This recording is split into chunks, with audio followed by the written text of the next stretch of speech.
10 మంది కడుపులు కొట్టి రోజు 10 మందికి అన్నం పెట్టేవాళ్ళు ఉన్నారు, తెలుసా మీకు? ఆడు బయట చేసేవన్నీ మోసాలే.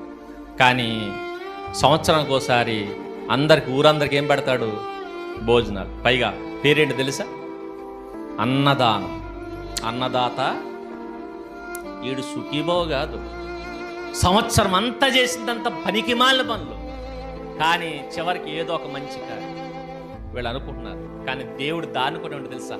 అసహ్య కార్యాలు. తప్పు చేస్తూ మంచి చేస్తున్న వాళ్ళు ఉన్నారు, కానీ అది మంచి కాదు. ఎందుకంటే వాళ్ళు చేసే మంచి ఎందుకు తెలుసా?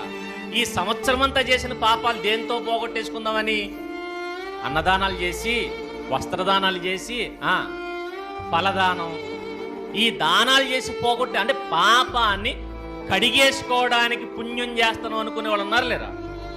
ఉన్నారు. అలా చేసే ఏ కార్యక్రమం అయినా దరిద్రం. అది దేవుడు దాన్ని ఎట్టి పరిస్థితులు అంగీకరించడు. ఆ కార్యం కూడా ఆయన దగ్గరికి వెళ్ళి, ప్రభువా మంచి పని నేను చేశాను కదండి ఏమంటాడు తెలుసా? అది అసహ్యమైన పని, అసహ్యమైన పని.